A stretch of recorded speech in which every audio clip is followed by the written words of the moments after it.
All right, we're here with Tim Bridgewater, who's a candidate for U.S. Senate, and we're going to ask some questions. Let me start off by asking you about health care reform, and specifically about the incumbent senator. Senator Bennett has sponsored a health care reform bill known as the Bennett-Wyden bill. Tell me what features that bill, if any, are still relevant to the health care reform debate now, and what features, if any, should be implemented of that bill. Well, the biggest problem with the Bennett health care bill is that it has a mandate on individuals to buy insurance, and it's forcing people who may or may not want to buy insurance to buy it. And I run a small business. I'm a small businessman. I have a company that has 60 employees, and if we are forced, especially in an economic recession, to have those employees go out or forced to buy them insurance, that could put us out of business. The private sector has to be free to make its own decisions and not be forced by the government to do things that may not be economically wise. The other thing is that healthcare costs are really going up, and government intervention is not going to stem healthcare costs from going up. The private sector and putting responsibility in the hands of individuals will. So health savings account, as an example, the state of Indiana has a really great program where they've seen over 70% of their public employees, state employees, buy into a health savings account, and it makes them make the health care decisions. Do I really need this? How much does it cost? And that's one of the only ways that we're really going to drive down costs in the health care arena. And neither Obama nor Senator Bennett's plan would grow the use of health savings accounts. Of course, that bill that he sponsored was co-sponsored with Democrat Ron Wyden of Oregon. Let's talk for a minute about bipartisanship more broadly. Under what circumstances would you co-sponsor a bill with a member of the other party and very good work question. across party lines? Well, I think the biggest issue facing this country right now is the growing debt, the explosive spending that's going on. And I believe there will be some Democrats elected in this next election cycle that will have the same feeling towards cutting spending and reducing the debt that I have. And I think that's critical for the future. We are stacking debt, a debt burden on future generations in a way that they're not going to be able to succeed like we have historically. And unless we can get our arms around the budget, moving towards a balanced budget and cutting the debt, we're just going to make it harder and harder to succeed in the private sector, and we're going to grow a dependence on government that's not sustainable. So I think hopefully there will be some good fiscal conservative Democrats come to the table and realize that the future of the country requires us to really get our fiscal house in order. We've got a record-setting deficit now. 1.4 trillion. Yeah, more than we've had ever since World War II, I believe. Yeah. How do we? What specifically do we do to reduce that budget deficit?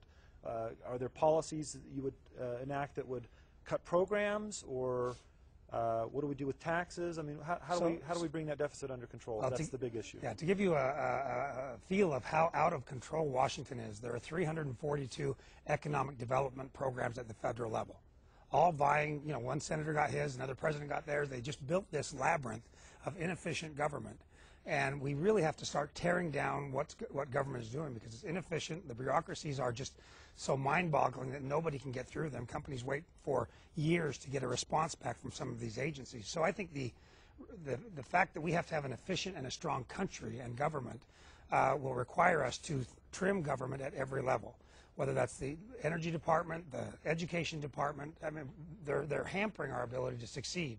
And our private sector needs to be freed up with lower regulation and lower taxes.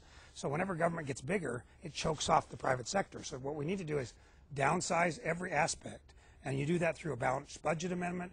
You do it through really going after wasteful pork barrel spending and a whole host of things. But the biggest thing that will help us to get our fiscal house in order is entitlement reform.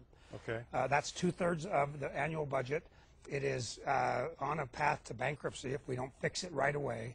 And we've got to open up the debate in Washington about what should the government be doing. Social Security and Medicare? Social Security, Medicare, Medicaid are the primary aspects of that. We've got to look at privatizing Social Security for younger workers.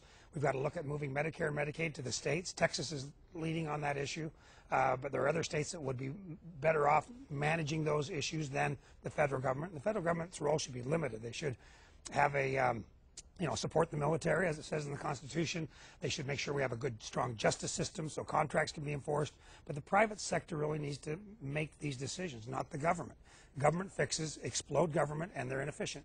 To give you an example, Medicare and Medicaid, $120 to $180 billion of waste, fraud, and abuse. And reports have come back that nearly $60 to $70 billion is going out to organized crime through fraud. I mean, it's startling, but when the federal government tries to run these things, they are totally inept and inefficient at running these kinds of programs. So moving more power to the states, less dependence on the federal government, will make our country stronger. What about TARP, the Troubled Asset Relief Program? Toxic assets or troubled? I'm not, that's... I'm going to call it troubled. Troubled? That's in a time of economic emergency. Is that good public policy for the United States? Was that necessary? And if not, why not? And what should have been done to stop the bleeding or to stem the tide? It's a great question. If you remember, when we were focused on this time, the government was saying, the sky is falling, the sky is falling. We better get billions of dollars so we can rescue these failing companies. Well, failing companies fail because they made bad decisions. And if we're going to support every failing company in this country, to be fair, that's not the role of government, in my opinion. And what happened is we allowed Lehman Brothers to fail, and then we stepped in with AIG. And AIG was a much bigger problem.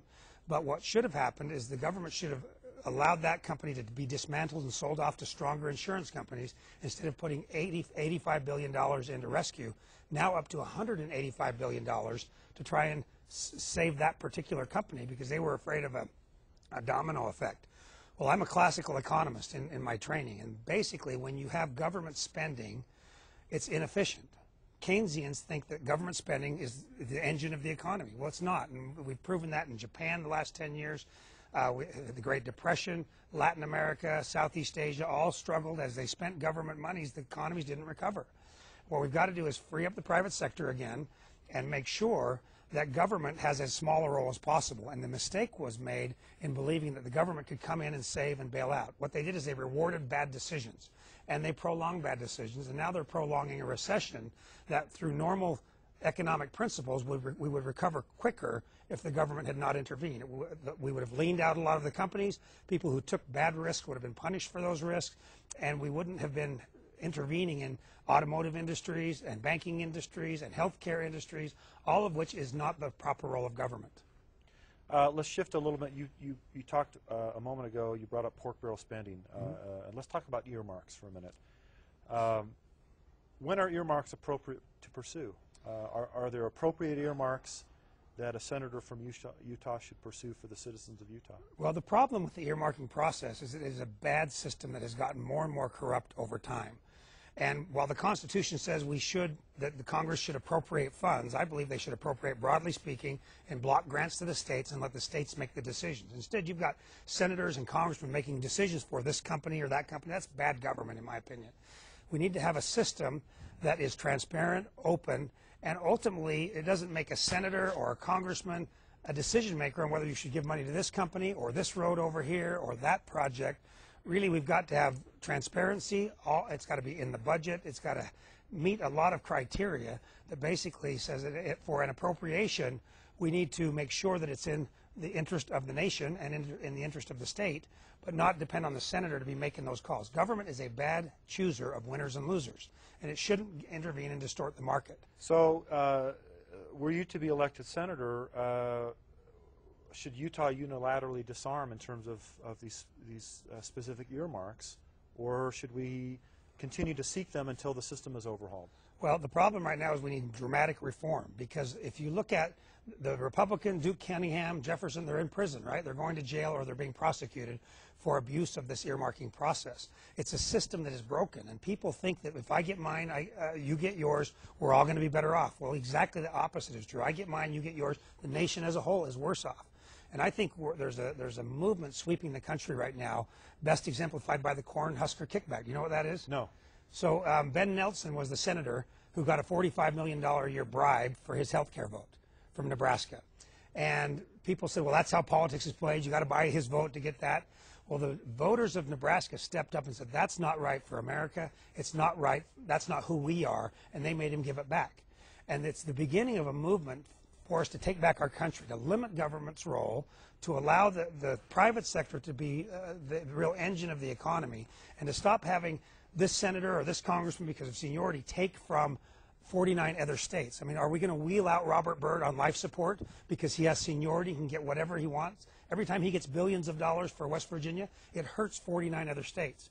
We need transparency, we need fairness, and really the money should be block granted back to the states. It came from the states in the form of taxes. My personal opinion is lower taxes, a lower regulatory environment allows us to thrive in the private sector, creates jobs, economic wealth.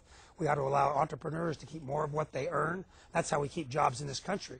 But we have a policy and a government that wants to keep robbing because of their agenda, and we're chasing companies out of this country. Halliburton, you know where Halliburton is located today? They're in the Middle East. They left this country, they were based in Texas, and they left the country because of the regulatory environment and the tax system. So they took billions of dollars of economic value and jobs, and they moved them. And that's a big problem, I think, facing the nation. Let's shift a little bit, bringing up the Middle East. Let's talk about the United States effort in Iraq and Afghanistan. Do you consider our effort in Iraq to be a success? And if so, why? And if not, what's left? Well, it's a tough question. I'm not an expert, but the people that I talk to are hopeful that we will have planted the seeds of a fairer society, an open democracy, and a government that is sustainable and stable there. The bigger question is in Iran. Will the Iranians themselves throw off the tyranny of Ahmadinejad and actually create an open system? If they do, the Middle East wins, and long term I think is more stable. My own personal opinion in terms of our troops in Iraq or Afghanistan for that matter is that we really need to look at not being there long term. We shouldn't be out policing other nations or being nation builders. We should go in, win the battle, and get out. And I think our troops have done that. We've been in those theaters for nearly 8 years, and it's time to bring those troops home. I think we have to only operate in the U.S. best interest, and as we do that, we're going to be better off, rather than trying to build every nation. Al-Qaeda is a real serious threat. They're in Yemen, they're in Pakistan, they're all over the world, and we're going to have to fight them diplomatically and with intelligence and other areas. But I'm really uncomfortable having our troops long-term in Iraq and Afghanistan in particular. Okay. Thank you for coming in and joining us today for these questions. All right. Appreciate it.